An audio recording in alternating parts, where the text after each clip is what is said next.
Nasubukan mo na bang magluto ng lechon manok sa kawali? Kung hindi pa, para sa'yo ang video ito. Dahil dito ay magluluto tayo ng lechon manok sa kawali. Simulan na natin ating pagluluto. Mayroon nga tayo dito 1 kalahating kilo ng manok. Unang gagawin ko ay papalaman ako muna ito. Mayroon tayo ditong onion leeks. At mayroon din tayo ditong tanglad o lemongrass. Ang gagawin natin, ilalagay lang natin ito dito sa cavity ng manok.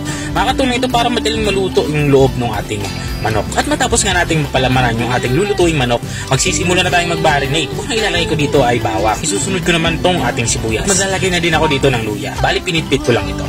At matapos may ilagay luya, ilalagyan na din natin ito ng calamansi juice. At para naman sa papahalat natin, maglalagay tayo dito ng toyo or soy sauce. Para naman maging malinamnam yung ating lulutuing lechon manok, maglalagay tayo dito ng oyster sauce. Mga 3 kutsara ng oyster sauce ang aking inilalagay dito. At para naman sa pang-aromatics natin, maglalagay tayo dito ng laurel. Saka itong star anise. At matapos natin mailagay itong ating mga pang-marinate na sangkap, ay haluin lang natin ito ng maigi. Para kumapit yung ating mga inilagay na sangkap dito sa karning manok. Maglalagay na din ako dito ng 1 kutsara ng asukal. Makakatulong ito para maging manamis-namis yung lulutuing manok. At maglalagay na din ako dito ng black pepper or pamintang durog para mayroon namang spice na lasa yung ating lulutuing ulam.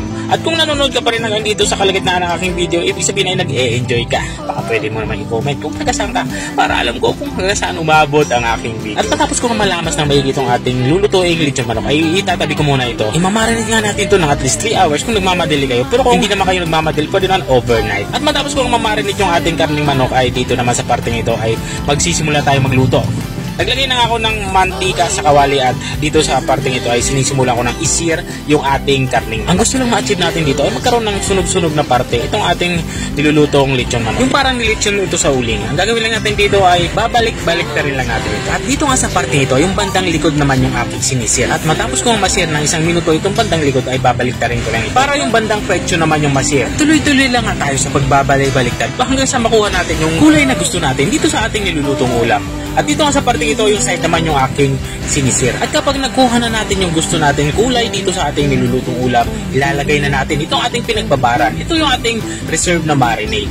At magdadagdag na din tayo dito ng kaunting tubig. Mga 2 baso nga ng tubig yung aking inilagay. Yung sapat para maluto itong ating nilulutong ulam. Matapos nga natin ito, lagyan ng tubig, ay tatakpan na natin ito. Lulutuin natin ito ng 30 to 45 minutes para siguradong lutong-luto yung ating manok. At habang tayo nagpapatuloy sa ating pagluluto, gusto ko lang shoutout ang mga masusugid nating mga taga-subaybay. Shoutout kay Ma'am Melba Fisalbon ng Malabon. Shoutout din kay Sir Jom Tuhaw ng Pililla, Rizal. At kay Ma'am Gina L. John ng Melbourne, Australia. At maraming salamat din sa mga walang sawang nanonood at nakasubaybay dito sa aking channel.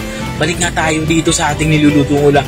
Dito nga sa parteng ito ay naiga na nga yung sabaw ng ating nilulutong ulam. Ang gagawin ko lang dito ay babalutin ko lang ng sauce itong ating lechon manok katulad ng ginagawa ko. Babalik ko lang to para yung kabilang side naman ng ating nilulutong lechon manok yung malagyan ng sauce. Tuloy-tuloy lang tayo sa pagbabalot ng sauce dito sa ating nilulutong lechon manok. At kapag ganito na itsura niya, pwede na natin to serve. Ang sarap nga nito lalong-lalo na sa mainit-init na kanin. At ito na nga yung ating ulam pananghalian. Isi-serve natin to kasama ng ating mga paboritong sausawan. Mayroon nga tayong ditong sausawan na toyo, kalamansi, saka mayroon din tayong sibuyas na inilagay. At ito na nga yung ating lechon manok sa kawali. Kung nakarating ka hanggang dito sa dulo ng aking video, maraming salamat sa panonood. At kung nagustuhan mo naman yung bago nating recipe ibinagi, baka pwede mo naman itong i-share. Kita ulit sa mga susunod yung mga videos. Bye-bye!